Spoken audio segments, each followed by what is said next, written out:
अस्सलामु अलैकुम वरहमतुल्लाहि वबरकातुहू।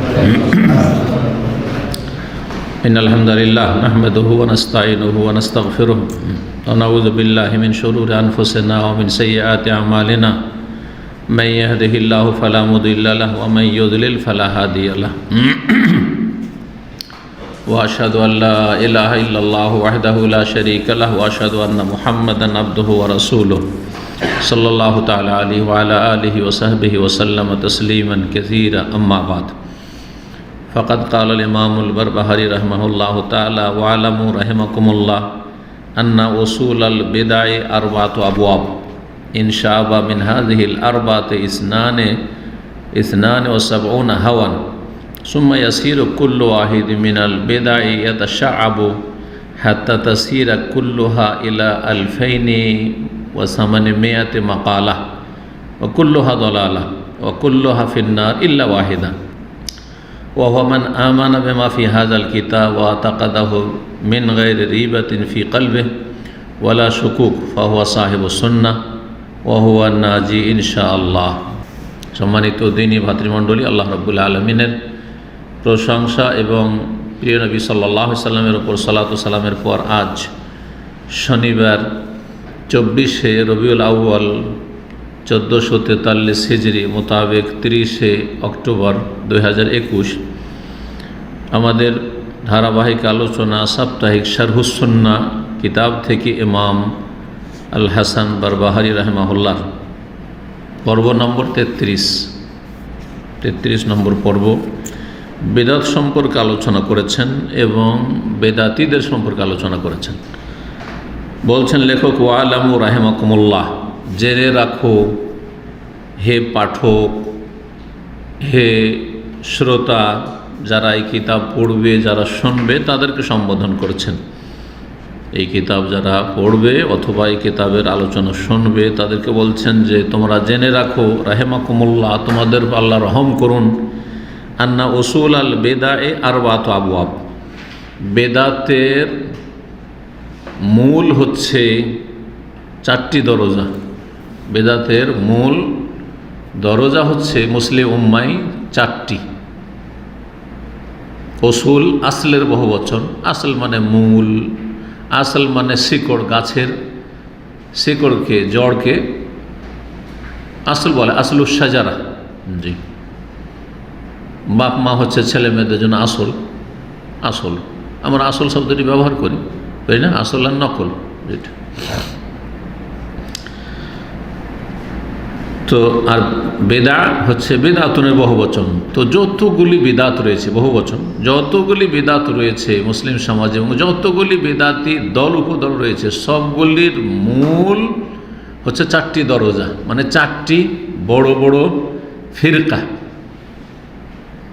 প্রথম 4টি বড় বড় ফিরকা এই উম্মতে জন্ম নিয়েছে। তারপর এই 4 থেকে অনেক ফিরকা, একটি যে 4টা হয়ে গেল মূল ফিরকা, এর একটি ফিরকা থেকে অনেকগুলি ফিরকা জন্মেছে। এই করে 72 হয়ে গেছে। 72টা গোমরাহ ফিরকা। আর একটি হচ্ছে ফিরকায়ে নাজিয়া বা জামাত। জি, আহলুস সুন্নাত ওয়াল জামাত, কোরআন সুন্নাহর যারা নির্ভেজাল অনুসারী, মানহাজে সালাফ, সাহাবায়ে কেরাম, তাবেঈন, তাবা তাবেঈনের জামানায় যে ইসলাম ছিল সেই ইসলামের সত্যিকার অনুসারী, তাদের নাম জামাত, তাদের নাম আল ফিরকাতুন নাজিয়া, নাজাতপ্রাপ্ত দল, তাদের নাম হচ্ছে তায়েফাতুল মানসুরা, সাহায্যপ্রাপ্ত দল। আল্লাহর সাহায্য তাদের সাথে সবসময় থাকবে। তো বলছেন যে আন্না উসুল আল বেদায়ে, বেদাতের মূল হচ্ছে 4টি দরজা। এই 4টি কি? প্রথম 4টি ফিরকা। এই 4টি ফিরকার দিকে রাসূলুল্লাহ সাল্লাল্লাহু আলাইহি ওয়াসাল্লামের একটি হাদিসেও ইশারা ইঙ্গিত করে আমাদেরকে সতর্ক সাবধান করা হয়েছে। মুসনাদ আহমদে আছে, আরও বেশ কিছু হাদিসের কিতাব আছে, হাদিস সহিহ। রাসূলুল্লাহ সাল্লাল্লাহু আলাইহি ওয়াসাল্লাম একদিন একটা দাগ টানলেন। খাত্তা রাসূলুল্লাহ সাল্লাল্লাহু আলাইহি ওয়াসাল্লাম খাত্তান, খাত্তালানা রাসূলুল্লাহ খাত্তান, আমাদের জন্য, আমাদেরকে বোঝানোর জন্য আমাদের সামনে একটি কি করলেন? লম্বা দাগ টানলেন, রেখা। ওয়া খাত্তা হাওলাহু খুতুতান, আর এই যে লম্বা দাগটা আছে তার দুই পাশে বেশ কিছু কি করলেন, দাগ টানলেন, রেখা টানলেন। কোন কোন বর্ণনা দ্বারা প্রমাণিত হয় যে ডান দিকে দুটো ছিল, এই যে এই সোজা যে লাইনটা বা রেখা তার ডান দিকে দুটো ছিল আর বাম দিকে দুটো ছিল। তার মানে 4টি রাস্তা গিয়েছে ডানে আর বামে, ডান দিকে দুটো আর বাম দিকে দুটো গেছে, আর সোজা একটা রাস্তা চলে গেছে, সোজা একটা লাইন।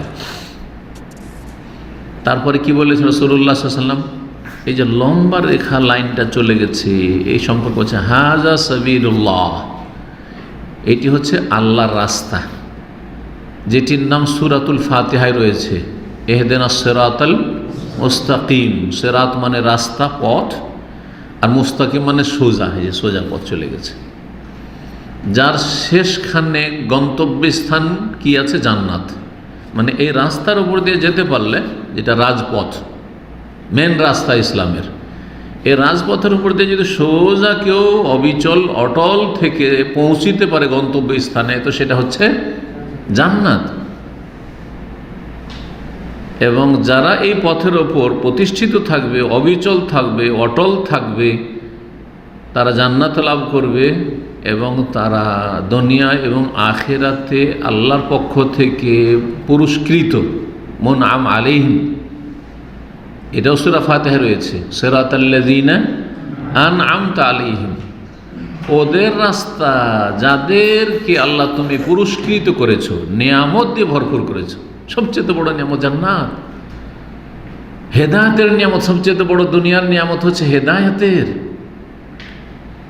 তারপরে দিন পালনের ক্ষেত্রে শান্তি, হ্যাঁ, কারণ যারা কোরআন সুন্নাহর অনুসারী, সালাফি মানহাজের অনুসারী, অন্যদের সাথে তুলনা করে দেখেন, অন্য যতগুলি ফিরকা রয়েছে, যতগুলি ফিরকা আপনার চারপাশে বাস করে, বিভিন্ন তরিকাওয়ালারা, ওদের সাথে যদি তুলনা করে দেখেন, তুলনামূলক যারা কোরআন সুন্নাহর অনুসারী, মানহাজে সালাফ অনুসারী, তাদের কাছে দিনের জ্ঞানও বেশি আছে, তৌহিদের জ্ঞান বেশি আছে, সুন্নাহর জ্ঞান বেশি আছে। আর একটা সাধারণ সহি আকীদার, সহি মানহাজের অনুসারীর কাছে যতটা তৌহিদ সুন্নাহর জ্ঞান আছে, বেদাতীদের বড় বড় হুজুরদের কাছে তৌহিদ সুন্নাতের জ্ঞান নেই। কথা ঠিক নাকি? একটা বাস্তব সত্য, বাস্তব সত্য। আপনি দুনিয়ার লেখাপড়া করেছেন, অথবা সাধারণ একজন মানুষ দুনিয়ার অন্য কাজকর্ম পেশায় আপনি লেগে আছেন, কিন্তু সহি আকীদা পেয়ে গেছেন, সহি মানহাজ পেয়ে গেছেন, আপনার কাছে যতটা তৌহিদ সুন্নতের জ্ঞান আছে, আর শিরক বিদআত সম্পর্কে যতটা জ্ঞান আছে, আর যতটা সজাগ, আর যতটা শিরক বিদআত থেকে বেঁচে আছেন, আর তৌহিদ সুন্নতকে আঁকড়ে ধরে আছেন, মাদ্রাসা পড়ব বড় বড় মৌলভী হুজুররাও সেখানে নেই, তৌহিদের খবর রাখে না। তৌহিদ কত প্রকার, কি কি ঈমানিয়াতের বিষয়গুলির খবর রাখে না, খবর রাখে না। সহি আকীদার, ভ্রান্ত আকীদার খবর রাখে না। কাজটা তো ভালোই, ওরাও যুক্তি পেশ করে, কি কাজটা তো ভালো, বেদাতে হাসানা, কিন্তু আপনি একজন সাধারণ মানুষে বোঝেন না বেদাতে হাসানা বলে কিসের, বেদাত আবার হাসানা কিসের? ওই যে পায়খানা হাসানা, পেশাব হাসানা আছে, ভালো পেশাব আর ভালো পায়খানা আছে নাকি? না, পেশাব পেশাব, পায়খানা পায়খানা। এটা আপনারা বুঝছেন, কিন্তু মাদ্রাসা পড়ুয়া অনেকেই বুঝে না, বিভ্রান্তির শিকার হয়েছে। এই যে নিয়ামত, এটা বড় নিয়ামত, কিন্তু দুনিয়ায় সবচেয়ে বড় নিয়ামত হচ্ছে হেদায়েতের নিয়ামত, আর এই নিয়ামতের সংরক্ষণ করলে জান্নাত সবচেয়ে বড় আখিরাতের নিয়ামত, সহজ ভাষায়। আর দুনিয়াতে যদি হেদায়েতের নিয়ামতের সংরক্ষণ না করেন, হেফাজত না করেন, গুরুত্ব না দেন, সেটাকে আঁকড়ে না ধরে থাকেন হেদায়েতকে, তাহলে আখিরাতের নিয়ামত থেকেও, জান্নাত থেকে বঞ্চিত হইতে হবে। সেটা স্থায়ীভাবে বঞ্চিত হইতে হবে যদি ঈমান ভঙ্গের মতো অপরাধ করেন আকীদার ক্ষেত্রে, আর নাহলে অস্থায়ীভাবে জান্নাতে বঞ্চিত হইতে হবে যদি আকীদাতে ত্রুটি আছে, কিন্তু বেদাতি আকীদা, বড় শিরকি কুফরি আকীদা নেই, তারপরেও অনেক আল্লাহর নিয়ামত থেকে বঞ্চিত হইতে হবে। প্রথমখানে জান্নাতে যেতে পারলো না, নবী সাল্লাল্লাহু আলাইহি ওয়াসাল্লাম শাফাত পেল না, হাউজা কাউসারের পানি পেল না, ফেরেশতা ধাক্কা দিয়ে তাড়িয়ে দিল, যেমন সহিহ হাদিস রয়েছে, সহিহ বুখারী মুসলিম হাদিস রয়েছে, আছে না নেই, যে বেদাতিকে তাড়িয়ে দেওয়া হবে। তো যে হাদিসটা, এই হাদিসে ফিরে আসি, সূরা ফাতিহার সাথে ওই হাদিসটাকে মেলাচ্ছিলাম। এটা হচ্ছে আল্লাহর রাস্তা, চলে গেল লম্বাটা। আর ওর ডানে আর বামে কি রয়েছে বলছেন নবী সাল্লাল্লাহু আলাইহি ওয়াসাল্লাম? সবল। হাযিহি সবল, এগুলি হচ্ছে ছোট ছোট রাস্তা, ছোট ছোট রাস্তা ডানে বামে বেরিয়ে গেছে। ওয়ালা কুল্লি সাবিলিন শাইতানুন ইয়াদু ইলাইহি, আর প্রত্যেক রাস্তার মোড়ে মোড়ে এই জায়গাগুলোতে শয়তান দাঁড়িয়ে আছে, ওইদিকে ডাকছে, আসো আমাদের সুফি তরিকে আসো, পীরদের তরিকে আসো, আসো আমাদের মুরজিয়া তরিকে আসো। শর্টকাট রাস্তা, ইমান থাকলে যথেষ্ট, আমলের অত প্রয়োজন করে না, বোঝা গেছে। এদিকে খাওয়ারেজ জঙ্গিরা, চরমপন্থীরা ডাকছে যে এরা কিচ্ছু করে না, এরা সব কাপুরুষ, আমরা হচ্ছে বীর পুরুষ মুজাহিদ, আসো আমাদের সাথে জঙ্গিবাদে জড়িত হও, খাওয়ারেজ ডাকছে। এদিকে রাওয়াফেজ ডাকছে যে এরা সব নবী পরিবারের দুশ্মন, আহলে বাইতের দুশ্মন, আমরা হচ্ছে নবী পরিবারের ভক্ত, সুতরাং আমাদের সাথে আসো। বোঝা গেছে? জি, এই চারটার দিকে ইঙ্গিত করে দিলাম। তাহলে চারটা যে প্রথম গুমরা ফিরকে, এটা এই হাদিসে কিন্তু ইশারা ইঙ্গিত আছে। এটা তো হয়ে গেল যে ফিরকাগুলির কথা এখন বলবো, যে বিষয়টি এখানে লেখক আলোচনা করেছেন। আর এক ক্ষেত্রে চারটা বড় বড় ফিরকা পাবেন। এই যে সুফি ইজম আছে, যতগুলি সুফিদের তরিকা আছে, যতগুলি পীরদের তরিকা আছে, বাংলাদেশের পরিসংখ্যান একবার তাহরিক পত্রিকাতে ওনারা লিখেছিলেন যে বাংলাদেশে 2,98,000 পীরদের তরিকা আছে, পীরদের তরিকা আছে। একটা করে যদি ছোট ছোট যতগুলি তরিকা আছে সবগুলি তরিকাকে গণা যায়, তারা জানে সে পরিসংখ্যানটা কোত্থেকে তারা নিয়েছে, 2,98,000। আপনারা যদি সাধারণ নলেজ নিয়ে বাংলাদেশের প্রেক্ষাপটে বিভিন্ন ডিস্ট্রিক্ট, বিভিন্ন এলাকায় যেসব পীরগুলি আছে গণেন, তাতে মেলাগুলো পেয়ে যাবেন। আচ্ছা, নেই? এটা চন্দ্রপাড়া, তো এটা ফুরফুরা, এটা সারসেনা, এটা চরমনা, এটা হচ্ছে জনপুরি, এটা হচ্ছে ফুলতুলি, হ্যাঁ, এইভাবে মেলা পেয়ে যাবেন আপনি। সুফিদের ক্ষেত্রে প্রথম চারটা, ওই যে সেরাতে মোস্তাকিম ডান দিকে দুটা, বাম দিকে দুটা, এই সবগুলি তো শয়তান আছে। সুফিদের প্রথম বড় বড় চারটা তরিকা, একটা হচ্ছে কাদেরিয়া তরিকা, একটা হচ্ছে নকশবন্দি তরিকা, একটা চিস্তিয়া তরিকা, আর একটা সাহারওয়ার্দিয়া তরিকা। এই চারটা তরিকা প্রথম সুফিদের বড় বড় তরিকা। আর প্রত্যেকটি তরিকা থেকে ফের অনেকগুলি তরিকা বেরিয়েছে সুফিদের। তাহলে রাসূলুল্লাহ সাল্লাল্লাহু আলাইহি সাল্লাম যে ভবিষ্যৎবাণী করেছেন যে এই উম্মত এইভাবে শয়তানের ডাকে এরা শয়তানের শিকারিতে পরিণত হবে, শয়তান এদেরকে বিভ্রান্ত করবে, প্রথম চারটা হবে, মোটা মোটা চারটা হবে, আর এক একটা থেকে তখন অনেক বেরোবে। তো লেখক কি বলেছেন এখানে? বেদাতের মূল হচ্ছে চারটি দরজা, বেদাতের মূল হচ্ছে চারটি দরজা। এই চারটি দরজা কি? ইসলামের ইতিহাসে নবী সাল্লাল্লাহু আলাইহি ওয়াসাল্লামের জামানা, তিনি চলে গেলেন 11 হিজরিতে, 10 হিজরি মানে মহরম থেকে যে জিলহজ বছর, যেটা ওমর রাদিয়াল্লাহু তাআলা চালু করেছেন, বছর শুরু আর শেষ। তার আগে কিন্তু এমনটা ছিল না যেমন আমরা গুনছি এখন, যে মহরমে বছর শুরু আর জিলহজে গিয়ে শেষ। এটা প্রথম কখন শুরু হলো? ওমর রাদিয়াল্লাহু খেলাফত আমলে শুরু হলো। তাহলে ওই হিসাবে নবী সাল্লাল্লাহু আলাইহি ওয়াসাল্লামের ইন্তেকাল কোন মাসে? কোন মাসে? রবিউল আউয়াল মাসে। তাহলে 10ম হিজরির রবিউল আউয়াল ইন্তেকাল হয়নি নবী সাল্লাল্লাহু আলাইহি ওয়াসাল্লামের, কারণ 10ম হিজরির জিলহজ মাসে হজ করলেন, বিদায় হজ। বোঝা গেছে কি না? বিদায় হজ করে আসলেন, জিলহজ মাস শেষ হলো, মহরম গেল, সফর থেকে অসুস্থ হয়ে পড়লেন, আস্তে আস্তে অসুস্থতা বাড়তে থাকলো, রবিউল আউয়াল মাসে আরও বেশি সিরিয়াস হয়ে গেলেন। তারপর 12 রবিউল আউয়ালে রাসূলুল্লাহ সাল্লাল্লাহু আলাইহি ওয়াসাল্লাম ইন্তেকাল করলেন। বোঝা গেছে তো? তারপরে সাহাবায়ে কেরামদের জামানা 110 হিজরি পর্যন্ত চলল। তারপরে তাবেঈনদের জামানা, তাবেঈনের জামানা। এই সাহাবায়ে কেরামদের জামানায় আলী রাদিয়াল্লাহু তাআলা আনহুর আমলেই ফিরকা শুরু হয়ে গেছিল, গোমরা ফিরকা বেরিয়ে গেছিল। কিন্তু এত বেশি না, একটা করে প্রথম ফিরকা বের হলো খাওয়ারিজ। এই চারটার মধ্যে একটা হচ্ছে খাওয়ারিজ। খারেজের বহুবচন, যারা খলিফার আনুগত্য থেকে বেরিয়ে গেল, যারা আহলে সুন্নাত ওয়াল জামাত মা আনা আলাইহিল ইয়াউম ওয়া আসহাবি, আমি যেই দিনের ওপর আছি আর আমার সাহাবায়ে কেরামগণ যেই দিনের ওপর, আর খোলাফায়ে রাশিদিনের সুন্নতকে তোমরা আঁকড়ে ধরো, এই আদর্শ থেকে যারা বেরিয়ে গেল, যেহেতু বেরিয়ে যাওয়া খারাজে আখরজে, সেজন্য এদের নাম হয়ে গেল ফাসুম্মু আল খাওয়ারিজ, নাম পড়ে গেল কি খাওয়ারিজ। আলী রাদিয়াল্লাহু তাআলা আনহুকে মানলো না, মানবো না, কাফের তুমি, বেরিয়ে গেল আহলে সুন্নাত মানহাজ থেকে, বেরিয়ে গেল খোলাফায়ে রাশিদ আবু বকর, ওমর, ওসমান, খোলাফায়ে রাশিদিন আদর্শ থেকে। সুতরাং তারা খাওয়ারিজ, বোঝা গেছে প্রথম। আরেক দল বেরোলো যারা আলী রাদিয়াল্লাহু তাআলা আনহু, হাসান হোসেন, ফাতেমা রাদিয়াল্লাহু আনহু আজমাইন, তাদের সম্পর্কে অতি ভক্তি দেখিয়ে তারা গোমরা হইল, গলু বাড়াবাড়ি করে। আর তাদের পিছনে ইন্ধন যোগাচ্ছিল ইহুদি শক্তি, ইয়ামানের ইহুদি আব্দুল্লাহ বিন সাবা। মুনাফিক ইসলাম গ্রহণ করলো ইসলামকে ধ্বংস করার জন্য, ইসলামকে বিকৃত করার জন্য, আর তারপরে এদেরকে পুশ করতে থাকে। সে যেন খুব ভক্ত আলে বাইতের নবী পরিবারের সাল্লাল্লাহু আলাইহি সাল্লাম, আর আলীর খুব ভক্ত। আর তারপরে এরা এইদিকে গিয়ে কি হয়ে গেল, গলু বাড়াবাড়ি করে গোমরা পথভ্রষ্ট হয়ে গেল। তাদের নাম হচ্ছে কি রাওয়াফিজ, তাদের নাম হচ্ছে রাওয়াফিজ। কেন? রাফাজে আরফুজ মানে ছুঁড়ে ফেলে দেওয়া, রাফাজে আরফুজ মানে ছুঁড়ে ফেলে দেওয়া। তারা কি ছুঁড়ে ফেলেছিল? আলী বিন আল হুসাইন জৈনুল আবেদিন যখন প্রশংসা করেছিলেন আবু বকরের, ওমর, শাইখাইনের, তখন তার বলছে এটা মারি না। যখন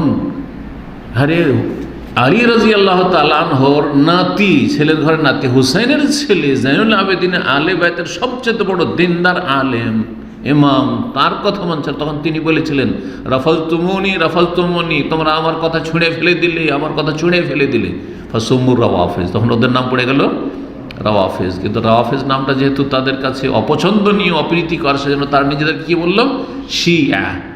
শিয়া মানে হচ্ছে সহযোগী, শিয়া মানে হচ্ছে দল। কার দল? শিয়া তো আলীর দল, কিন্তু আলীর দল না, এরা মুনাফিক, কপট, বোঝা গেছে? ইসলামকে ধ্বংস করার, ইসলামকে বিকৃত করার জন্য মুনাফিক শক্তি পেছনে কাজ করছিল, ইহুদি শক্তি। তো দুটো হয়ে গেল তাহলে এই চারটার মধ্যে। আর তৃতীয় হচ্ছে কাদরিয়া, তকদির বলে কিছু নেই, তকদির অস্বীকার করে দিল। বাসরায় এই ফিতনা প্রথম শুরু হলো। তকদির না, তকদির থাকলে তাহলে তো আমরা তাহলে পাথরের মতো, তকদির আছে তাহলে আমল করে লাভ কি? তকদিরে যদি জান্নাত থাকতো জান্নাত পাবো, না থাকলে কেমনে পাবো? এত আমল করে তো লাভ নেই। তাহলে গোমরা হয়ে গেল। অথচ মানুষ হাড়ে হাড়ে অনুভব করছে প্রত্যেককে, দুনিয়ার ক্ষেত্রে, দিনের ক্ষেত্রে, যে আমরা সব কাজ কিন্তু আমাদের স্বাধীনতার সাথে করছি।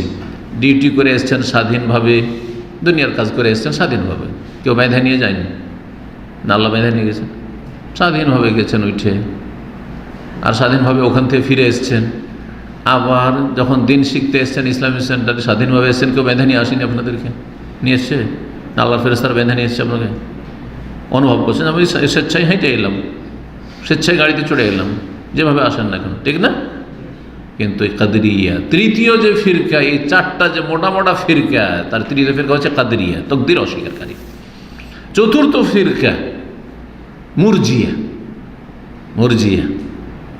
তারা বলছে যে একজন মুসলিমের জন্য লা ইলাহা ইল্লাল্লাহ যথেষ্ট, কালেমা পড়ে নেওয়াই আর বিশ্বাস করে নেওয়াই যথেষ্ট। অন্তরে বিশ্বাস আছে, আল্লাহ আছে, পরকাল আছে, জান্নাত আছে, জাহান্নাম আছে, রসুল আছে, কোরআন আছে, ভাই বিশ্বাস করে নিলাম আর কালেমা পড়ে নিলাম, যথেষ্ট নাজাতের জন্য। আমলের দরকার নেই, কোনো আমল যদি না থাকে, না 5 ওয়াক্ত সালাত, না যাকাত, না সিয়াম, না হজ, না পর্দা, কিচ্ছু নেই, নামে মাত্র মুসলিম, কালেমা পড়া মুসলিম, বলছে যে ফুল জান্নাতি আবু বকর ওমরের মতো, নাউজুবিল্লাহ। শুধু জান্নাতি নাই, কেমন জান্নাতি? একদম সিদ্দিকের মতো জান্নাতি, তাদের ভাষায়। গোমরা হয়ে গেল। মুরজিয়া কেন বলা হয়? আরজা ইউরজা মানে পিছিয়ে দেওয়া, তাখির। আরজা ইউরজা মানে পিছিয়ে দেওয়া, পিছনে সরিয়ে দেওয়া। তারা ইমানের ভিতর থেকে আমলকে সরিয়ে দিল, যে আমল না হলে চলে, ইমানের মধ্যে আমল নাই, শুধু তাসদিক, অন্তরে বিশ্বাস করলে চলে, আর এটাকে স্বীকৃতি কালিমাটা পড়ে নিলেই চলে, এটা প্রমাণ করা যায় না, অন্তরের বিশ্বাসীটা আসল, আর ওইটাকে স্বীকার করলে বাস হয়ে গেল, আশহাদু আল্লা ইলাহা ইল্লাল্লাহ ওয়া আশহাদু আন্না মুহাম্মাদুর রাসূলুল্লাহ পড়ে নিল, হয়ে গেল। এই আকীদার লোক আকীদার ক্ষেত্রে অনেক ছিল, এখন অনেকেই কিন্তু মুরজিয়া আকীদার নয়, কিন্তু আমলে মুরজিয়া। মুসলিম সংখ্যাগরিষ্ঠ এখন কিন্তু সারা পৃথিবীতে আমলে সব মুরজিয়া, অর্থাৎ জন্মসূত্রে মুসলমান, ঠিক না, অন্তরে বিশ্বাসের দাবি করে, বলবো না যে তারা অস্বীকার করে আল্লাহ পরকালকে, অন্তর বিশ্বাসের দাবি করে, তাদের দাবিকে আমরা ঠিক আছে, দাবিটা তোমার মেনেই নিলাম, তোমাদের কথা যে তোমরা মিথ্যুক না। কালেমাও পড়ে প্রয়োজনে, কালেমা পড়ে প্রয়োজনে, কালেমাকে স্বীকৃতি দেয়, কিন্তু না ৫ ওয়াক্ত সালাত আছে, না রমজান মাসের সিয়াম আছে, না যাকাত আছে, না হজ আছে, যদি কিছু থাকে খেয়াল খুশি, যখন ইচ্ছা হইলো কিছু দান খয়রাত করে দিল, যখন ইচ্ছা হলো কিছু নামাজ টামাজ পড়ে নিল, যখন ইচ্ছা হলো, যেদিন ইচ্ছা হলো একটু রোজা রেখে নিল, ঠিক না, আর যেদিন ইচ্ছা হলো যে যাক অনেক পাপ টাপ করলাম, হারাম খেলাম, আর সারা জীবন তো এই করলাম, যাক একটু ধুয়ে মুছে সাফ হয়ে আসি, যাই হজে আসি, ৬০, ৭০, ৮০ বছর যখন বয়স হলো, চলতে পারে না, তখন হজে চলে আসলো হয়তো, না হ্যাঁ আসলোই না, বোঝা গেছে না, এরা কি মুরজিয়া, ভালো করে খেয়াল রাখেন। তো এই 4টি গোমরাহ ফিরকাই হচ্ছে বেদাতের মূল জড়, মূল শেকড়, মূল দরজা, যাই বলেন না কেন। এই কথাটি কে বলেছে? ইমাম হাসান বারবাহারি, যে এই কিতাবের লেখক, তার আগে কিন্তু এই কথাটি 2 জন প্রখ্যাত ইমাম বলেছেন। শেখুল ইসলাম ইবনে তাইমিয়া রাহিমাহুল্লাহ, তিনি তাদের থেকে এই উক্তিটি নকল করেছেন যে উসুলুল বেদায় আরবাতু আবওয়াব, বেদাতের মূল হচ্ছে 4টি দরজা। এই কথাটি প্রথম বলেছেন ইমামুল ফিল হাদিস, আমিরুল মুমিন ফিল হাদিস আব্দুল্লাহ বিন মুবারক রাহিমাহুল্লাহু তাআলা, ইমাম বুখারী ওস্তাদ, তিনি বলেছেন। আর বলেছেন আরেকজন ইমাম ইউসুফ বিন আসবাত রাহিমাহুল্লাহ, এই 2 জন থেকে নকল করেছেন। আর তারপরে ইমাম বারবাহারি এই কথাটি এখানে উল্লেখ করেছেন, বলছেন ইনশাআল্লাহ মিন হাযিহিল আরবা, এই 4টি যে মূল বড় বড় বেদাতি দল, এগুলি থেকে শাখা প্রশাখা বেরিয়েছে কতটি? ইসনানে ওয়াসাবুনা হাওয়ান, 72টি হাওয়ান, কুপ্রবৃত্তির অনুসরণ করে। কারণ এরা হাওয়ার বিপরীত হচ্ছে দলিল, একজন দলিলের অনুসরণ করে, মনের মতো হোক অথবা মনের উল্টা হোক। যে ব্যক্তি দলিল মানে, কখনো দলিল মনের পক্ষে, কখনো মনের উল্টা, এমনকি ভালো মানুষেরও। কেন ভালো মানুষের ঘুম আসে না, তারপরে চেষ্টা করে ফজরে উঠে না, তো মনের হাওয়া, মন কোন দিকে ঝুঁকছে? ঘুমের দিকে ঝুঁকছে। ফজরে উঠতে ইচ্ছা করছে না, উঠতে পারছেন না মনে হয়েছে, কিন্তু তারপরও আপনি উঠছেন মনের বিরোধিতা করে, হাওয়ার আনুগত্য করে নয়, দলিলের আনুগত্য করে, হাইয়া আলাস সালাহ হাইয়া আলাল ফালাহর আনুগত্য করে। বোঝা গেছে? কিন্তু যারা বেদাত করে তারা কুপ্রবৃত্তির অনুসরণ করে, যারা খেয়াল খুশি ধর্মকর্ম করে তারা হাওয়া। আফারা আইতা মানিত্তাখাযা ইলাহাহু হাওয়া, আল্লাহ বলছেন যে তুমি কি চেনো ওই সব লোকদেরকে যারা নিজের মনস্কামনাকে, কুপ্রবৃত্তিকে নিজের এলাহ, উপাস্যে পরিণত করেছে, মাবুদ বানিয়ে নিয়েছে, মানে মনের পূজা করে, যেটা সহজ ভাষা আমরা কি বলি, মনের পূজা করা।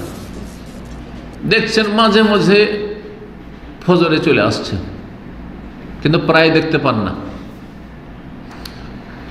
ওর ভিতরে রহস্য হচ্ছে যে মনের পূজা করে।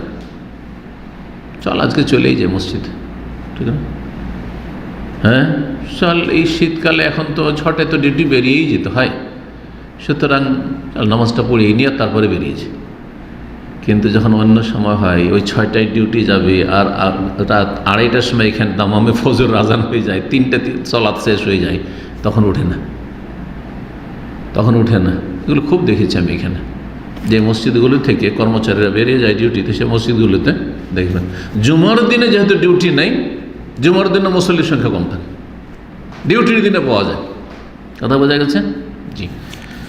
শনিবারের দিন যাদের ডিউটি নেই ওই সব লোককে শনিবারে দেখা যায় না, কিন্তু ডিউটির দিনে সকাল সকাল ডিউটি বেরিয়ে যেতে হবে, চলো নামাজটা পড়ে বেরিয়ে যায়, এইরকম নামাজি। আর মাগরিব এশার নামাজি যে কত আছে, অনেককে বেনামাজি জোহরে মসজিদ হবেন না।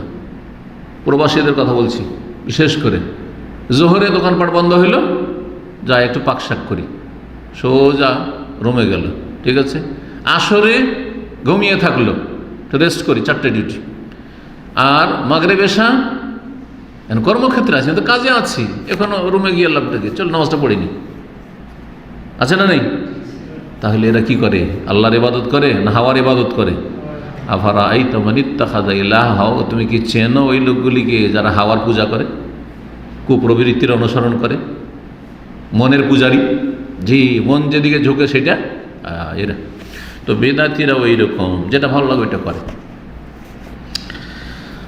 দলিলের অনুসারী নয়। পক্ষান্তরে কোরআন সুন্নাহর যারা অনুসারী, সালাফ মানহাজে সালাফের অনুসারী, তারা দলিলের অনুসরণ করে, তারা হাওয়ার দিকে ঝুঁকে না। মন কোন দিকে যাচ্ছে এদিকে যায় না।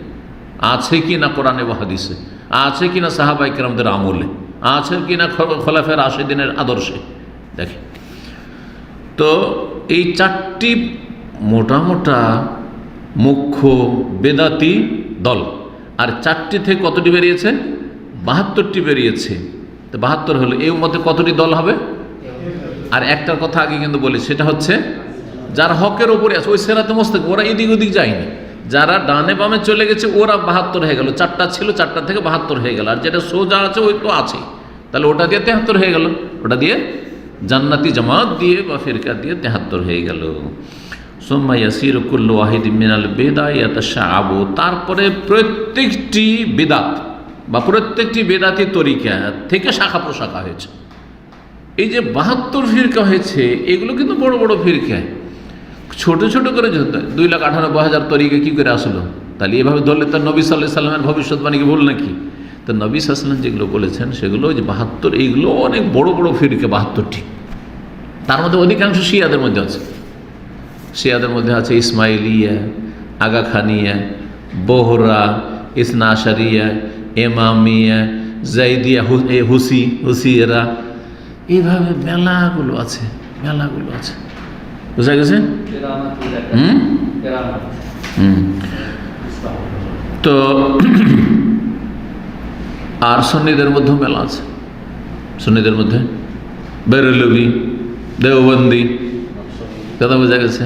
ও সুফি, ওগুলো সুফিদের যে সিলসিলা তরিকা ওগুলো বললাম, কিন্তু যেগুলো আমাদের দেশের প্রেক্ষাপটে মানে পরিচিত মুখ, নামগুলো পরিচিত সব। জি।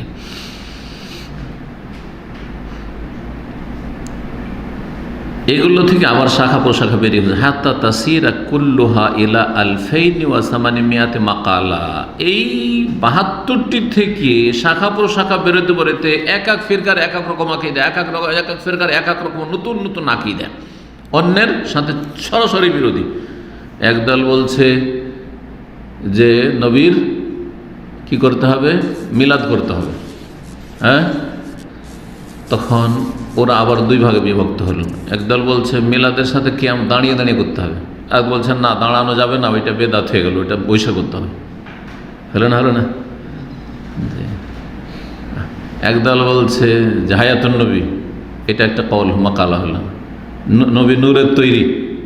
এই যে বেদাতি উক্তিগুলো, একদল বলছে নিয়ত পড়তে হবে, নিয়ত করার সাথে পড়তে হবে, মুস্তাহাব। বুঝা গেছে? তো এইভাবে বলছে যে শাখা প্রশাখা বেরোতে হাত্তা তাসিরা কুল্লুহা, সবগুলি কত দূর পর্যন্ত পৌঁছলে? এল আলফাইনে 2,800 উক্তি পর্যন্ত, বেদাতি উক্তি পর্যন্ত পৌঁছে গেল। মানে এই বেদাতি যে 72টি ফিরকায়, 72 ফিরকার যে বেদাতি কথাগুলি আছে, বেদাতি ভ্রান্ত বিশ্বাস বা আকীদাগুলি আছে, সেগুলি হচ্ছে কতটি? 2,828। এটা ইমাম হাসান বারবাহার রহমতুল্লাহ 4th শতাব্দীতে বলেছেন। 300 হিজরির কিছুদিন পর তাই না, 4th শতাব্দীতে তখন বলেছেন। তাহলে এখন থেকে কতদিন আগে তিনি বলেছেন? 1000 বছর আগে বলেছেন। 1000 বছর আগে বলেছেন, তারও বেশি। এই কথাই বলছেন এখানে ভাষ্যকার, বলছেন যে এই বেদাতীদের আকিদার যে ভ্রান্ত উক্তিগুলি, এগুলি 2800-তে পৌঁছেছে। এটা তাহদিদ ও হাজাল আদাদ, এই সংখ্যা যে নির্ধারণ করেছে লিমাকালাত আহলিদ দলাল, গুমরাহদের উক্তির, লাআল্লাহু কানা ফি জামানিল মুআল্লিফ, এটা লেখকের জামানার কথা, 1000 বছর আগের কথা, তখনকার কথা। তাহলে তারপরে যে নতুন নতুন উক্তিগুলো এসেছে সেগুলি এতে অ্যাড করলে কত যে হাজার হাজার বেদাতি কর্মকাণ্ড আর বেদাতি ভ্রান্ত ধারণা, আকিদা আর বেদাতি উক্তি যে হয়ে গেছে আল্লাহ ভালো জান, যেগুলো অগণিত, গণনার মধ্যে নেই। ওয়াইল্লা বলছেন, ওয়াইল্লা ফাকাত জাহারাত মাকালাত ওখরা কাসীরা বাদা যালিক, আর না হইলে এই 2800-র অনেক বেশি তারপরে বিভিন্ন বেদাতি উক্তি জন্ম নিয়েছে, যেগুলি তারপরে যার সংখ্যা অনেক বেশি, অনেক বেশি। বলছেন ওয়াকুল্লুহা দলালা, আর এই সমস্ত ফিরকাগুলি এবং ফিরকার যে ভ্রান্ত আকিদাগুলি, এগুলি সবগুলি গুমরাহি, সবগুলি কি গুমরাহি, ভ্রষ্টতা। ওয়াকুল্লুহা ফিন্নার, আর সবগুলির পরিণাম জাহান্নাম, এবং সবগুলি বিদাতি জাহান্নামে, ইল্লা ওয়াহেদা, একটি ছাড়া, একটি দল ছাড়া। এই যে 72 আর 73 ফিরকার মধ্যে 72টি সবগুলি জাহান্নামে, একটি ছাড়া, ওই যে 73 নম্বর ছাড়া। বোঝা গেছে? জি। এই যে জাহান্নামে যাবে, তার মানে এরা যে সবগুলি স্থায়ী জাহান্নামে যাবে। এরা আবার 2 ভাগে বিভক্ত। এই যে উম্মতে 73 ফিরকা, একটা ফিরকা জান্নাতে গেল, বাঁচলো কতটি? 72। এই 72 ফিরকা যে জাহান্নামী, এদের 2 ভাগ রয়েছে। এক ভাগ হচ্ছে স্থায়ী জাহান্নামী, যারা এমন এমন শিরকি কুফরি বড় বড় আকিদা আর অনুসারী হয়েছে যে যার ফলে এরা স্থায়ী জাহান্নামী। যেমন যাদের সুফি আকিদাতে হুলুল আছে, ওয়াহদাতুল ওজুদের আকিদা আছে, হ্যাঁ, পীরের ধ্যানের আকিদা আছে, তাসাউরে শেখ, হ্যাঁ, ফানা ফি শেখ, পীরের ধ্যানে ফানা হয়ে যেতে হয়, বিলীন হয়ে যেত, এই আকিদা আছে। তারপরে নবী আলেমুল গায়ব, হাজির নাজির, বেরলবি আকিদা, নবী মুখতারে কুল, সমস্ত ক্ষমতার অধিকারী। বোঝা গেছে না? নবী সব কিছু দেখছেন, হাজির, সব কিছু সব জায়গায় হাজির, নবী আমাদের মেলা মাহফিলে হাজির হয়ে যান। এগুলো শিরকি কুফরি আকিদা। তো এই আকিদা নিয়ে মারা গেলে, এবং আল্লাহর ওলির অসাধারণ ক্ষমতা রাখে, আমাদেরকে সন্তান দিতে পারে, আমাদের রোগ ভালো করতে পারে, আমাদের মনের কামনা বাসনা পূরণ করতে পারে। খাজা বাবার কাছে গেলে কেউ খালি হাতে ফিরে আসে না, শাহজাহানের দরবারে গেলে কেউ ফিরে আসে না। শাহজাহানের দরবার থেকে কেউ যদি ইলেকশনের আপনার প্রচারণা শুরু করে তাহলে সে জিতবে, হ্যাঁ। আর শাহজালাল বাবা যদি শুয়ে না থাকতে ছেলেটা তো ফ্লাইট দুর্ঘটনা সব একবার ধ্বংস হয়ে যেত, কিন্তু শাহজালাল বাবা রক্ষা করেছে। যেমন পত্রিকাতে লিখলো একসময় যখন ফ্লাইটের দুর্ঘটনা হতে যাচ্ছিল, ঠিক আছে না? তো এগুলো এমন কুফরি শিরকি আকিদা যে এই নিয়ে আর ইমান ইসলাম থাকে না। তাহলে শেষ পরিণাম এই আকিদার উপরে যদি মারা যায় তাহলে চিরস্থায়ী জাহান্নামী। একদল চিরস্থায়ী জাহান্নামী যাবে, এরকম ফিরকা হয়। আর এক দল আছে যারা অস্থায়ী জাহান্নামী। যারা অস্থায়ী জাহান্নামী তাদের সম্পর্কে সবাই যে জাহান্নামে নিশ্চিত যাবে জরুরি না, এটা মনে রাখতে হবে। কথা বোঝা গেছে? ওলামারা যে তফসিল বর্ণনা করেছেন, তাদের পানিশমেন্ট হচ্ছে জাহান্নামে যাওয়া, কিন্তু তাদের অনেকে জাহান্নামে অলরেডি চলে যাবে, তারপরে জাহান্নামে জেল খেটে খেটে জ্বলে জ্বলে উঠানো হবে তাদেরকে, যখন পানিশমেন্ট শেষ হয়ে যাবে। আবার কেউ কেউ আছে জাহান্নামে যাওয়ার আগেই বিভিন্ন ওসিলাতে তারা কি পেয়ে যাবে? মুক্তি পেয়ে যাবে। যেমন তার অনেক নেকি ছিল, কবরের আযাব দিয়ে মাফ হয়ে গেছে, দুনিয়াতে ধাক্কা খেয়েছে আর জুলমের শিকার হয়েছে, যে অপরাধ করেনি সে অপরাধী সাব্যস্ত করেছে, তাকে জেলে ঢুকানো হয়েছে। তো এগুলো দিয়ে কাফারা হবে না? আছে না? এরকম দেখতে পাচ্ছেন চোখের সামনে। কিন্তু তো এগুলো তাদের অনেক কাফারা হচ্ছে, কবরের শাস্তি দিয়ে কাফারা, বোঝা গেছে? পারিবারিক বালা মুসিবত দিয়ে কাফারা, আর্থিক অশান্তিতে কাফারা, বিভিন্ন রকমের এতে কাফারা হয়েছে।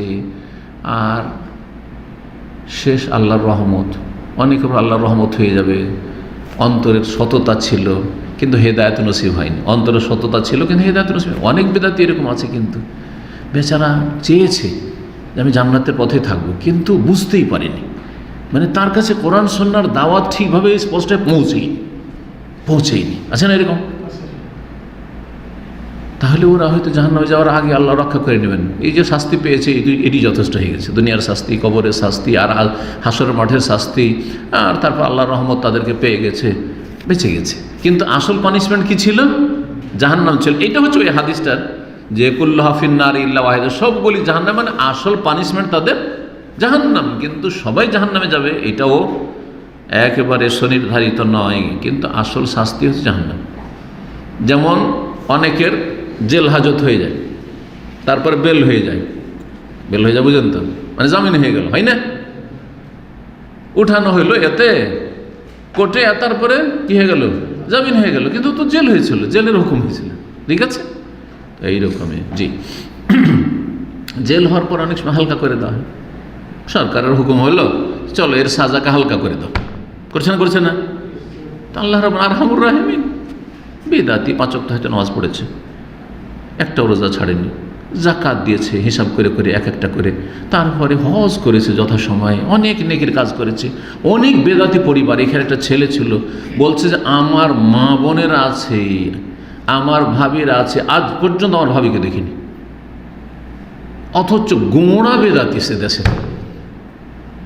তো আল্লাহ কি এই নেকিগুলো নষ্ট করে দিবে? এই নেকিগুলো তো পাচ্ছে, যে তার বাড়িতে হেজাব, ফুল হেজাব আছে, শরী হেজাব আছে। জি, সবসময় আমাদেরকে সুবিচার করতে হবে। তো এই জন্য এই হাদিসগুলির ব্যাখ্যা এইভাবে করা হয়েছে যে সবাই একই ক্ষেতের ফসল নয়, বিভিন্ন স্তরে। জি চলেন, সবগুলি জাহান্নামে যাবে একটি দল ছাড়া।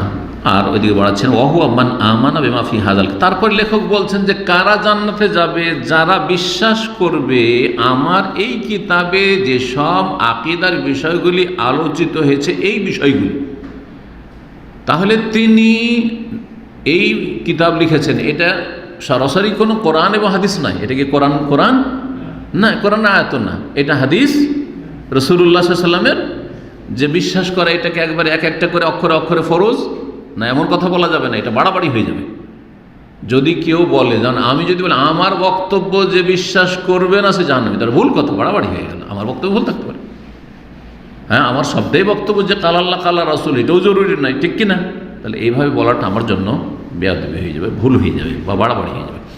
ঠিক তেমনই কোনো কিতাব সম্পর্কে, আল্লাহর কিতাব ছাড়া আর সহিহ হাদিস ছাড়া কোনো কিতাব সম্পর্কে বলা যে এই কিতাব একবারে 100% হিদায়াত, এ কথাটি ভুল। আমার এই কিতাব যে মানবে না সে জাহান্নামের রাস্তা ধরে নিক।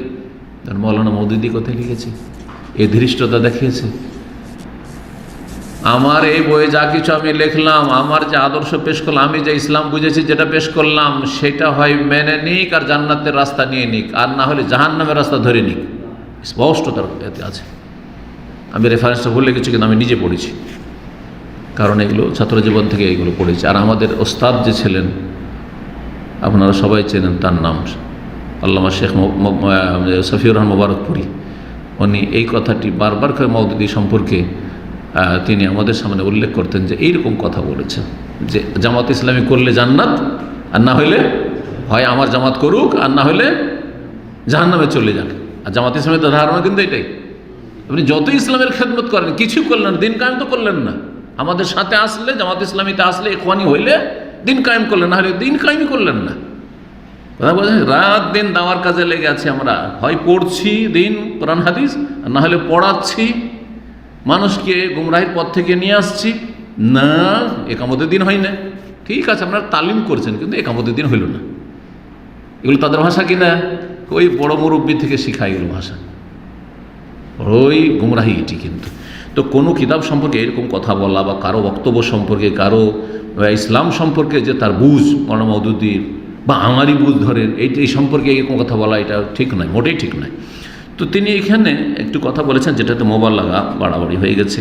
কিন্তু এর ব্যাখ্যা এতটুকু করা যেতে পারে যে আমার এই কথাগুলি, যেই কথাগুলি আল মুস্তাদাল, জন্য ভাষ্যকার লিখছেন যে এতে আহলে সুন্নাত ওয়াল জামাতের আমার কিতাবে উসুল বয়ান করে দিয়েছি, মানে বুনিয়াদি বিষয়গুলি বয়ান করে দিয়েছি। বলছেন আল মুরাদো, এই কথা বলার উদ্দেশ্য হচ্ছে বেমান আমানা বেহাজাল কিতাব, এই কিতাবে যেই কথাগুলি আছে, তথ্যগুলি আছে, এগুলিকে বিশ্বাস করলো, ওয়া তাকাদা বেমা ফিহি, আর এই এতেকাদ, এই আকিদা রাখলো, মিন ওসুল আহলে সুন্নাত ওয়াল জামাত, যেগুলি আহলে সুন্নাত ওয়াল জামাতের মৌলিক ওসুল বা বুনিয়াদি কথা, আল মুস্তাদাল্লু আলাইহা মিনাল কিতাব ওয়াস সুন্নাহ ওয়াল ইজমা, যার ওপর দলিল নেওয়া হয়েছে কোত্থেকে? কোরআনে কারীম থেকে, হাদিস সুন্নাহ থেকে এবং ইজমা থেকে।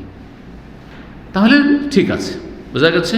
কিন্তু কোরআনে কারীমের বাইরে, সুন্নাহর বাইরে, ইজমার বাইরে যদি কোনো কথা এই কিতাবে থাকে তো থাকতে পারে, তাহলে সেটা ছেড়ে দিতে হবে, সে ফরজ। কারণ প্রত্যেকের ভুল হতে পারে। এবং মালিক রাহমাতুল্লাহ কি বলেছেন? কুল্লুন ইউখাযু ওয়া ইরাদ্দু ইল্লা সাহিবু হাযাল কওল, প্রত্যেকের কথা নিতে হবে, প্রয়োজনে ছাড়তে হবে।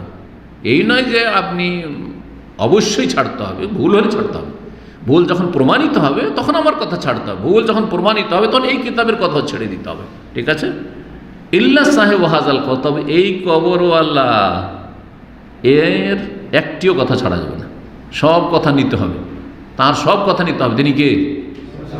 মসজিদ নববীতে দরজ দিতেন, ইমাম মালিক তো মদিনার ইমাম ছিলেন, আর ইশারা করতেন দরজ থেকে যে এই যে রাসূলুল্লাহ সাল্লাল্লাহু আলাইহি ওয়াসাল্লামের কবর, ওনার একটিও কথা ছাড়া যাবে না, সব কথা নিতে হবে। বাকি আমার কথা, ইমাম মালিকের কথা, শাফির কথা, আবু হানিফার কথা, বুখারীর কথা, ইমাম আহমদের কথা, কুল্লুন ইউখাযু, সবার কথা নিতে হবে, ছাড়তে হবে প্রয়োজনে। ঠিক ওই রকমই। কিন্তু দলিল যদি থাকে তাহলে সেটা আমার কথা থাকলো না। যখন দলিল সম্মত, তাহলে এটা ইমাম হাসান বারবাহারির কথা থাকলো না, কার কথা হয়ে গেল? আল্লাহ এবং তার রসুলের কথা হয়ে গেল। আমার বক্তব্যে যদি আল্লাহ এবং রসুলের কথার দলিল থাকে এবং সেটা সঠিক ব্যাখ্যা আমি দিয়েছি, তাহলে সেটা আর আমার কথা থাকলো না, কার কথা? আল্লাহর কথাকে আমি খুলে বয়ান করছি, রসুলুল্লাহর কথাগুলিকে আমি খুলে খুলে বয়ান করছি বোঝানোর জন্য।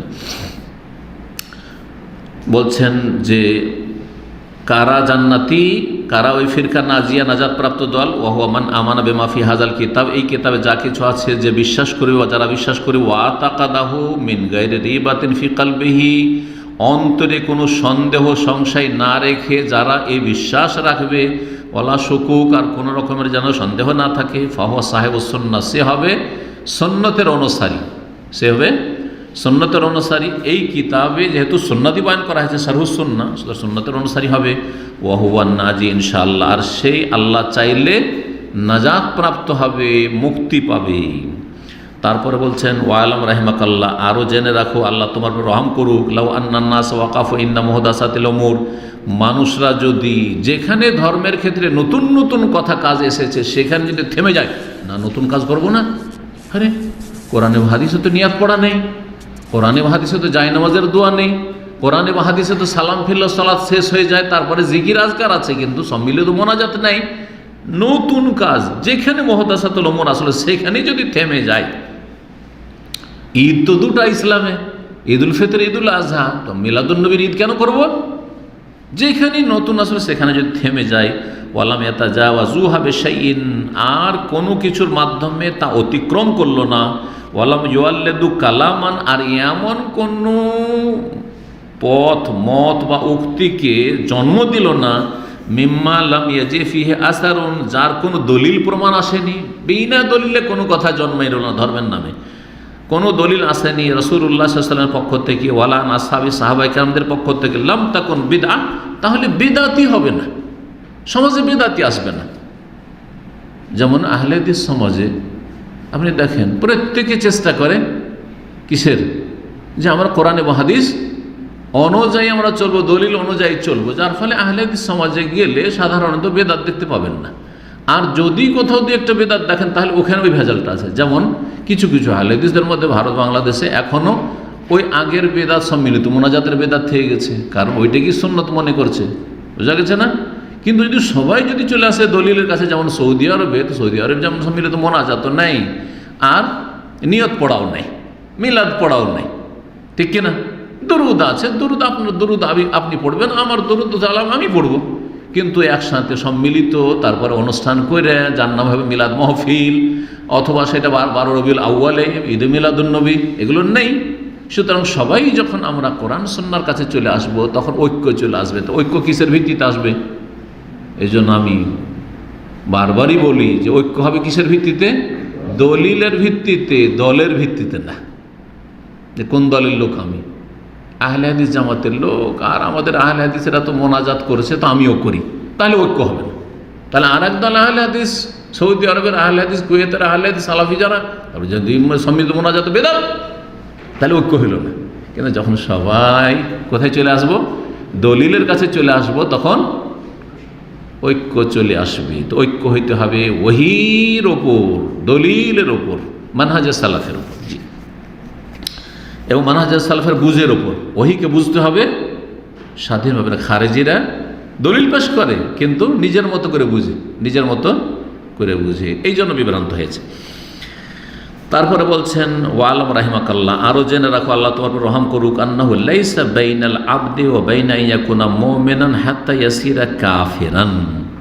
বলছেন যে শুনে রাখো, আল্লাহ তোমার রহম করুক, বান্দা এবং তার মুমিন ঈমানদার হওয়ার মাঝে কোনো রকমের ব্যবধান নেই, দূরত্ব নেই, পার্থক্য নেই। যে বান্দা সে মুমিন কতক্ষণ পর্যন্ত? যতক্ষণ কাফের না হবে,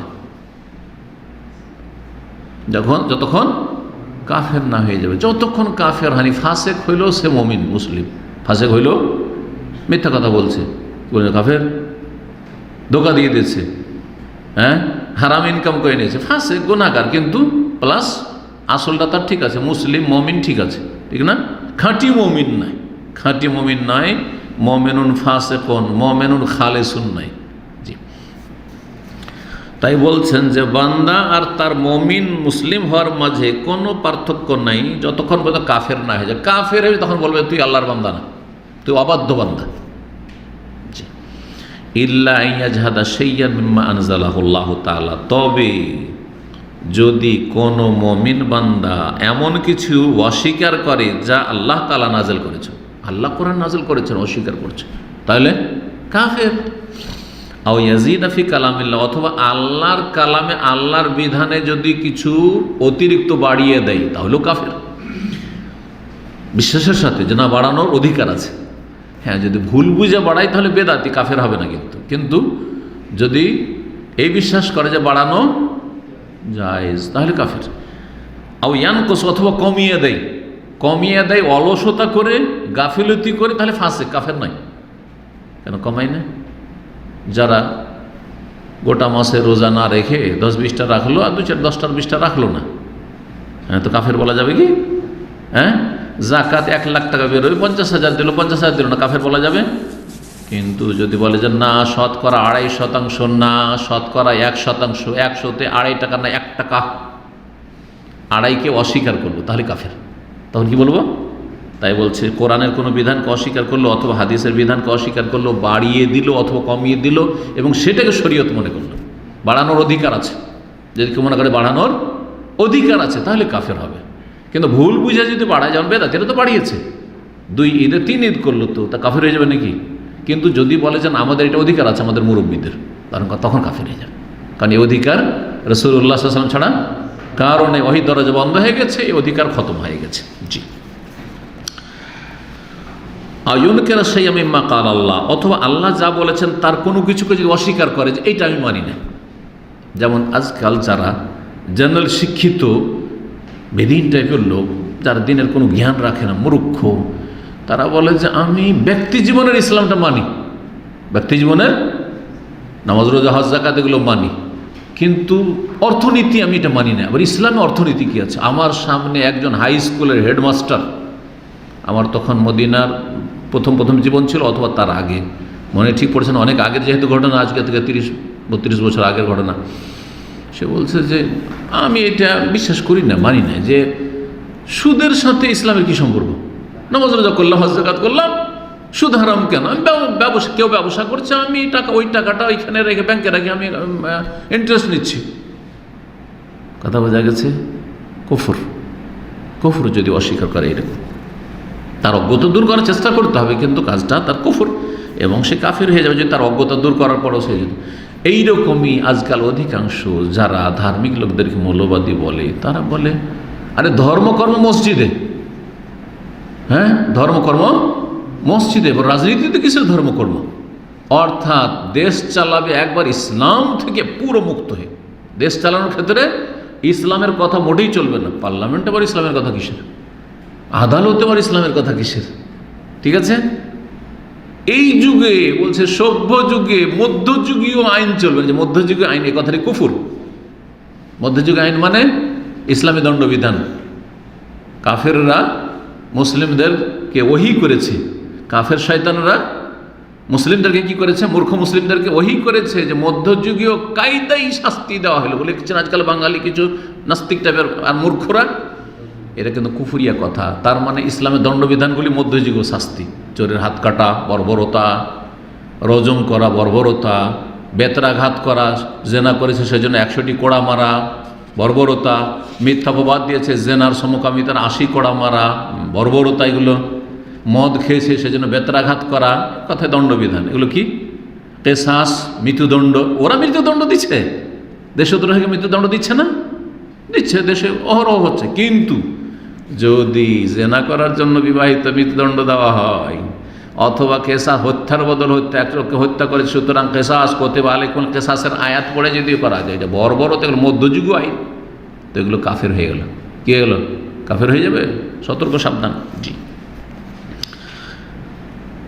বাকি থেকে যা শুধু তাদের উপর হুজ্জত কায়েম করা, কোনো ব্যক্তির উপর কাফের ফতোয়া দেওয়ার জন্য তখন তার উপর হুজ্জত কায়েম করা, তার কাছে দিন পৌঁছিয়ে দেওয়া। হয়তো অজ্ঞতা আছে, কিছু বাধা আছে, অজ্ঞতা দূর হওয়ার পরে না এগুলো মানি না, তখন কাফের হয়ে যাবে। জি, আর এমনি আমভাবে বলা যাবে, একটা হচ্ছে তাকফির মুআয়্যান আর একটা হচ্ছে তাকফির গায়র মুআয়্যান। অনির্দিষ্ট করে যেই ব্যক্তি কোরআনের কোনো বিধানকে অস্বীকার করবে তার একটি হচ্ছে কিসাস, মৃত্যুদণ্ড, তাহলে সে কাফের। চোরের হাত কাটা যে অস্বীকার করবে সে কাফের, এটা বলা ঠিক আছে, একেবারে বলেন। কিন্তু অমুক ব্যক্তি বলেছে চোরের হাত কাটা যাবে না, সেই জন্য কাফের বলার জন্য ওর সামনে দলিল পেশ করতে হবে, ওকে ইসলাম পৌঁছাইতে হবে। ও জাহেল হয়তো, অথবা কিছু সংশয় আছে, যার ফলে সংশয় দূর করতে হবে, সুভাত দূর করতে। তারপরে যদি ওর না, এটাও মানি না, তখন হুজ্জত কায়েম, আল্লাহর হুজ্জত কায়েম হয়ে গেছে, তখন সে কাফের হয়ে যাবে, তখন সে কাফের হয়ে যাবে। হোসেন মানুষের হাল্লা যখন আনাল হক আমি আল্লাহ বলেছিল, তখন ওলামারা কিন্তু সহজে ফতোয়া দেননি। আগে তাকে সঠিক আকীদা পৌঁছেছেন যে তোমার এটা ভুল, তুমি হক কী করে হইতে পারো, তুমি আল্লাহ কী করে হইতে পারো, আল্লাহ তোমার মধ্যে কী করে আসলো, হ্যাঁ তুমি হলুল করে গেলে, বা তোমার মধ্যে আল্লাহ হলুল করে আসলে, আল্লাহর অবতরণ ঘটলো, এটা হইতে পারে কী করে? বলছেন না, এটাই। তখন সমস্ত ওলামায়ে কেরামরা সেই যুগের শত শত ওলামায়ে কেরামরা সবাই এক মত হয়ে, আর তাদের বড় ইমাম ছিলেন ইমাম গাজ্জালী রহমতুল্লাহ আলাইহ, সবাই ফতোয়া দিয়েছিলেন যে হোসেন মানুষের হাল্লাজ কাফের, মুসলিম না। তাকে যে মুসলিম মনে করবে সেও মুসলিম না। জি, কারণ কাফেরকে যদি কেউ মুসলিম মনে করে তো কাফের না, সে মুসলিম না। জি, এটাও মনে রাখবেন। জি, অথবা এমন অস্বীকার করলো যা আল্লাহ বলেছে, এমন কিছু অস্বীকার করলো যা আল্লাহ বলেছে। আও শাইয়ান মিম্মা তাকাল্লামা বিহি রাসূলুল্লাহ, বা এমন কিছুকে অস্বীকার করলো যা রাসূলুল্লাহ বলেছেন আর সেটা সুস্পষ্ট। যেমন কোরআনে স্পষ্ট নাই, কিন্তু রাসূলুল্লাহ সাল্লাল্লাহু আলাইহি ওয়াসাল্লাম বলেছেন খামসু সালাওয়াতিন, 5 ওয়াক্ত সালাত রয়েছে ফিল ইয়াউমিল রাত দিনে, আর 5 ওয়াক্তে 17 রাকাত ফরজ রয়েছে। কোরআনে কি আছে 17 রাকাত? হাদিস আছে। আচ্ছা, কোনো ব্যক্তি যদি অস্বীকার করে আমি 17 রাকাত মানি না, 15 মানি, অথবা আমি তার বেশি করি, 19 করি, চলবে? চলবে? মাগরিব 3 না 4 চলবে? কাফের হয়ে যাবে। ওইটাই বলছেন। ফাত্তাকিল্লাহ, সুতরাং আল্লাহকে ভয় করো হে মানুষ, হে মুসলিম, রাহিমাকাল্লাহ, তোমার আল্লাহ রহম করুক। ওয়ানজুর লিনাফসিকা, আর তুমি নিজের জন্য চিন্তা করো, ভালো করে চিন্তা করো, ভুল পথে চলিও না। ওয়া ইয়াকা ওয়াল গুলু ফিদ্দিন, ধর্মীয় বিষয়ে সীমালঙ্ঘন, অতিরঞ্জন, বাড়াবাড়ি থেকে সতর্ক, সাবধান। ধর্মের ক্ষেত্রে বাড়াবাড়ি করতে যাবে না। যেমন খারেজিরা বাড়াবাড়ি করেছে, কাবিরা গুনাহ করলে কাফের, ফাসেক বলে কিছু নেই ওদের কাছে। শিয়ারা বাড়াবাড়ি করেছে যে আলে বাইতের 555, 5টা যে দেহ বডি আছে, আলী, ফাতেমা, হাসান, হোসেন আর রাসূলুল্লাহ, এই 5টা হচ্ছে কি পবিত্র, তন্মনে বদন, তন্মনে দেহ, পবিত্র আত্মা, পবিত্র দেহ। কথা বোঝা গেছে? এই যে আকীদা। তারপরে 12 জন ইমাম হচ্ছে মাসুম, তারা নিসফা। কি করলো এরা? গলু অতিরঞ্জন বাড়াবাড়ি করলো। ইসনা আশারি যে শিয়াদের ফিরকা ইরানি যে ধর্ম, সেটা হচ্ছে 12 জন ইমাম, তাদের নিষ্পাপ শুরু হয়েছে আলী থেকে। 1 নম্বর আলী, তারপরে হাসান, তারপরে হুসাইন, এই করতে করতে 11টা চলে গেছে দুনিয়া থেকে। আর দ্বাদশ ইমাম, 12 নম্বর ইমাম যে আল হাসান আসকারি, বলছে যে কোথাও লুকিয়ে আছে, আত্মগোপন করে আছে। এজন্য তার নাম, এই দ্বাদশ 12 নম্বর ইমামের নাম যখন এই শিয়া ইরানিদের কাছে আসে, তখন বলে আজ্জালাল্লাহ ফারজাহু, আজ্জালাল্লাহ ফারজাহু, ফারজাহু, তাকে আল্লাহ তাড়াতাড়ি বের করে নিয়ে আসুক। আর তাদের আকিদা, ইরানি শিয়াদের বা এই সারা পৃথিবীতে যেসব শিয়ারা এই আকিদা রাখে, তাদের আকিদা যে যখন এই দ্বাদশ 12 নম্বর ইমাম আসবে, তখন সারা পৃথিবীতে শিয়া রাজ কায়েম হবে। আর ইসলামের সবচেয়ে বড় দুশ্মন হচ্ছে সুন্নিরে, যতগুলি সুন্নি, হানাফি, শাফি, মালিকি, হাম্বলি, আহলে হাদিস, সবগুলি সুন্নি তাদের কাছে। নাসিবি, ওরা নাসিবি বলে গাল দেয়, এদের সবগুলিকে হত্যা করবে, তাদের বিরুদ্ধে জেহাদ কায়েম করবে। বোঝা গেছে না? জি। তো এই হচ্ছে চরমপন্থা। যারাই বাড়াবাড়ি করেছে তারাই ধ্বংস হয়েছে দুনিয়া আখেরাতে। দুনিয়ায় ধ্বংস হয়েছে যে হেদায়েত থেকে বঞ্চিত হয়েছে, আর আখেরাতে ধ্বংস হয়েছে যে জাহান্নামের ইন্ধন হবে। জি। ওয়াইয়াক ওয়াল গুলু ফিদ্দিন, ধর্মের ক্ষেত্রে বাড়াবাড়ি থেকে সাবধান। ফাইন্নাহু লাইসা মিন তারিকিল হাক্কি ফি শাই, কারণ বাড়াবাড়ি করা আর হকের সাথে, সত্যের সাথে, সত্য দিনের সাথে কোনো সম্পর্ক নেই। আহলে সুন্নাত ওয়াল জামাতের যে আদর্শ, মানহাজ, আকীদা, যে হক, তার সাথে বাড়াবাড়ির গলুর কোনো সম্পর্ক নেই। এই জন্য দিন ইসলাম হচ্ছে মধ্যম পন্থা। গতকালকেরও আলোচনা বলেছি, বা পরশু দিন এর আলোচনাতে, বৃহস্পতিবারের বিষয়ভিত্তিক আলোচনায়, যে ইসলামই হচ্ছে কি? মধ্যম পন্থা। এই 5 ওয়াক্ত সালাত হচ্ছে মধ্যম পন্থা, ঠিক আছে? 17 রাকাত ফরজ হচ্ছে মধ্যম পন্থা। 5 ওয়াক্তে 4 ওয়াক্ত 3 ওয়াক্ত পড়ে ঘাটতি, আর বেশি কেউ যদি করে বাড়তি, বাড়াবাড়ি, গলু। জি। তো বলছে যে হকের রাস্তার সাথে এই বাড়াবাড়ির কোনো সম্পর্ক নেই। এখানে আজকের আলোচনা শেষ করছি। আল্লাহ রাব্বুল আলামিনের কাছে দোয়া করি, আল্লাহ যেন আমাদেরকে হেদায়েতের উপর অটল রাখেন, ইস্তেকামা দান করেন, সিরাতে মুস্তাকিমকে আঁকড়ে ধরার আল্লাহ যেন তৌফিক দান করেন, জান্নাতের পথে আল্লাহ যেন কায়েম প্রতিষ্ঠিত রাখেন। আর জাহান্নামের যে পথ রয়েছে, শয়তানের পথ রয়েছে, যতগুলি গুমরাহ ফিরকা রয়েছে, তাদের অনিষ্ট থেকে আল্লাহ আমাদের সকলে যেন হেফাজত করেন। ওয়া সাল্লাল্লাহু আলা নবিয়িনা মুহাম্মদ ওয়া আলা আলিহি ওয়া সাহবিহি আজমাইন।